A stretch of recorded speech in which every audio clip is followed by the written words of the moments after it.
Mekah. Menurut syarat hadis Nabi seperti yang kita dengar sekarang, lelaki yang dikejar itulah yang akan memimpin kita, dan beliau digelari oleh Rasulullah dengan Imam Al-Mahdi.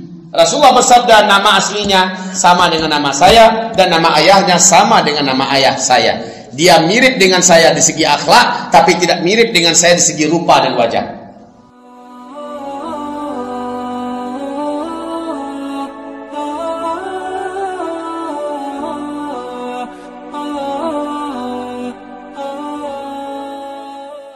Bapak, Ibu, hamba-hamba Allah yang kami muliakan.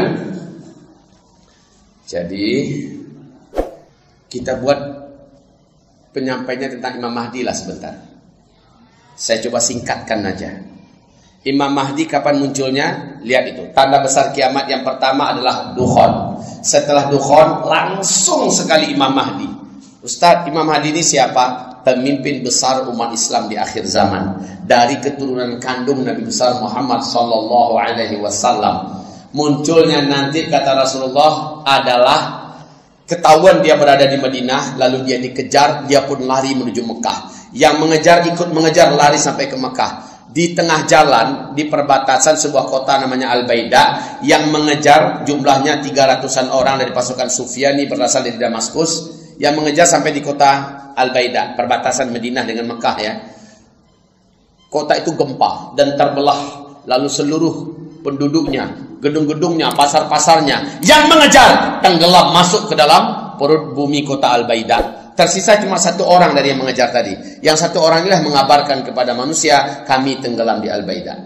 Sementara penduduk Mekah, mereka tahu bahwa ada penenggelaman kota Al-Baida. Yakinlah mereka, lelaki yang dikejar itu sudah masuk Mekah. Menurut syarat hadis Nabi seperti yang kita dengar sekarang, lelaki yang dikejar itulah yang akan memimpin kita, dan beliau digelari oleh Rasulullah dengan Imam Al-Mahdi.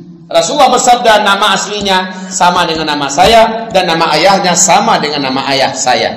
Dia mirip dengan saya di segi akhlak, tapi tidak mirip dengan saya di segi rupa dan wajah. Jadi segi akhlak mirip dengan Rasulullah, tapi di segi rupa dan wajah nggak mirip. Kalau Rasul kulitnya putih bersih, kalau beliau kulitnya gelap dan cenderung kepada hitam. Kalau Rasulullah Sallallahu Alaihi Wasallam memiliki wajah yang sangat rupawan, kalau ini wajahnya sederhana, standar umum. Jadi perbedaan fisik ada. Nabi mengatakan alisnya seperti bulan sabit, seimbang Pak, seperti bulan sabit ya. Kemudian di sini antara ujung alis dengan ujung alisnya ini ada beberapa bulu yang tumbuh, seolah alisnya itu bersambung, seolah-olah. Lalu kata Rasulullah, hidungnya mancung, tulang hidungnya runcing, lurus dan mancung. Jadi hidung-hidung yang level hidung kita ini nggak level. Rasulullah mengatakan dahi dan jidatnya lebar, bibirnya tebal, atas dan bawahnya seimbang tebalnya. Walaupun tebal, enggaklah seperti orang negro begitu. Seimbang dan enak dilihat. Giginya rata, nggak ada yang boneng maju berapa ke depan, ke belakang, nggak ada, rata. Jarak satu gigi dengan gigi yang lain kata Rasul bisa dimasukkan sehelai benang. Dan dia tidak fasih melafazkan huruf ra, tak fasih melafazkan huruf ra. Tidak terlalu tinggi dan juga tidak pendek. Dadanya bidang, perutnya six-pack, bulu dadanya lembut, rambutnya berwarna coklat, jenggotnya berwarna hitam sedada, tebal. Rasulullah SAW menyebutkan ciri-ciri fisik itu. Dia nanti disumpah dan dibaiat paksa di depan Ka'bah. Dia menolak, bukan saya, bukan saya, bukan saya. Tapi dipaksa oleh para alim ulama yang sudah berkumpul tanpa ada perjanjian sebelumnya. Mereka berkumpul karena melihat syarat-syaratnya ada pada laki-laki ini, ditangkaplah laki-laki ini. Kamulah yang akan memimpin kami. Kamu pasti yang menjadi Al-Mahdi bagi kami. Tidak, katanya. Lepaskan saya. Kalian salah orang, cari yang lain, bukan saya. Akhirnya didesak. Terjadilah perdebatan. Karena lelaki tersebut adalah orang yang jujur.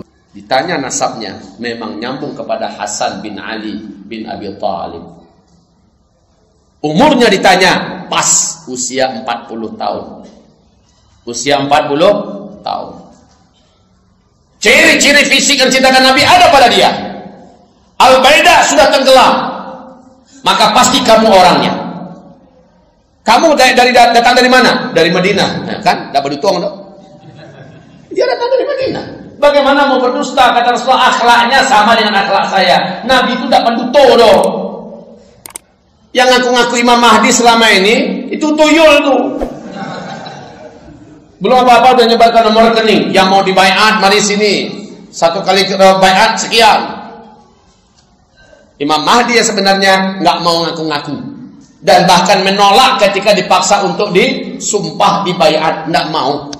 Tapi dia punya ilmu tentang agama, ilmu tentang fikih, ilmu tentang syariat. Dia punya ilmu karena hidupnya dari kecil bergelimbang ilmu dengan para alim ulama. Akhlaknya mulia, ibadahnya kuat, tapi dia memang nggak ngerti masalah-masalah perang, masalah politik, masalah ekonomi, masalah bagaimana cara memperbaiki dunia, nggak ngerti. Makanya ketika diminta kepada beliau agar mau dibaiat memimpin umat Islam, beliau kuat menggelengnya. Bukan nambo, pilihlah orang lain, carilah orang lain.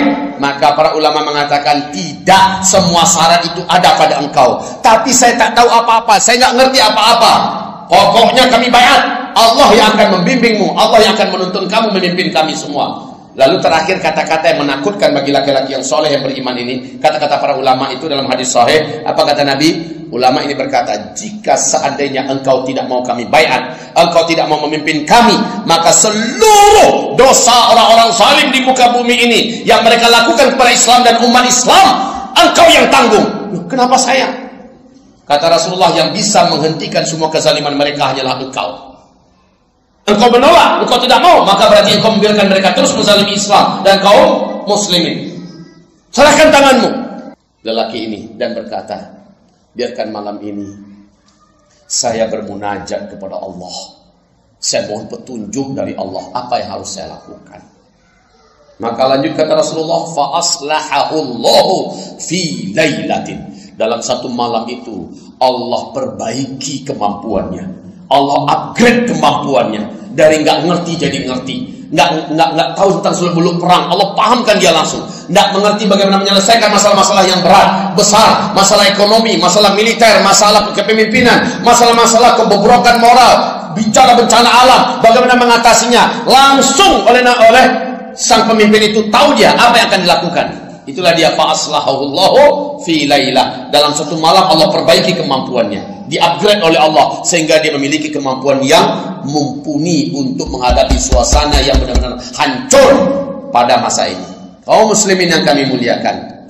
Kemudian besok paginya dia dikepung nih, nggak bisa lari. Diawasi setiap gerak-geriknya. Besok paginya di waktu duha selepas fajar, dia pun selepas syuruk terbit matahari, terang matahari, dia pun didesak, bagaimana? Dan dia menjawab, saya siap. Dibaiatlah beliau. Pembaiatannya terdengar oleh pemerintahan yang sedang berkuasa di Arab Saudi. Langsung dikerahkan militer dan senjata-senjata mereka untuk membunuh Imam Mahdi ini oleh pemerintahan Arab Saudi. Ya, dikumpulkan semua kekuatannya. Padahal ketika itu pemerintah Arab Saudi sedang pecah, sedang berebutan kekuasaan. Tapi mereka sangat anti dan sangat benci kemunculan Al-Mahdi ini. Karena mereka lihat inilah yang akan menghabisi kita. Dan betul, Rasul berkata, orang-orang beriman dengan cepat menyebar berita ini, maka berduyun-duyunlah orang-orang beriman berbaiat kepadanya. Berduyun-duyun berbaiat. Bahkan yang dari Taif datang, yang dari Qutaibah datang, yang Qudaidah datang, yang dari mana-mana datang, bahkan yang dari Jeddah datang, dari Madinah datang, dari Yaman datang, dari Suriah datang, berbaiat berlomba-lomba, berbondong-bondong. Yang datang adalah orang beriman terbaik yang siap berjual beli dengan Allah menjadi bala tentara Imam Mahdi. Maka pasukan inilah yang takkan mampu dikalahkan. Pasukan yang siap berjual beli dengan Allah. Mereka berbaiat. Turun kandung Rasulullah Imam Mahdi yang akan memimpin. Maka mereka berbaiat. Siap berjual beli dengan Allah Subhanahu Wa Taala. Maka ketika itu kata Rasulullah, dalam waktu yang cepat dan singkat, kalian kalahkan seluruh Jazirah Arabiah. Di bawah pimpinan Imam Mahdi, Jazirah Arabiah dikembalikan kepada nama asli, yaitu Jazirah Arabiah. Hilang yang namanya Uni Emirat Arab, hilang yang namanya Qatar, yang namanya Kuwait, Bahrain, kembali kepada nama asli, Jazirah Arabiah. Setelah kekuasaan ini menyatu padu dengan cepat, Orang-orang beriman sudah muak melihat segala tingkah pola dan kezaliman para penguasa-penguasa yang sedang berkuasa. Sudah terdengar oleh mereka Imam Mahdi. Saya yakin pekan baru ini ketika sampai berita itu kemari, saya yakin orang-orang terbaik dan yang beriman di antara bapak-bapak akan ada yang berusaha dengan apapun cara sampai ke sana. Saya yakin akan ada orang-orang terbaik itu. Di antara bapak saya tidak tahu siapa. Akan sampai ke sana untuk berbayat dan berjuang bersama beliau agar mendapatkan peluang masuk surga tanpa hisab. Siapapun yang bergabung dengan Imam Mahdi, berperang bersamanya sampai turunnya Nabi Isa, maka meninggal dia akan masuk surga tanpa hisab.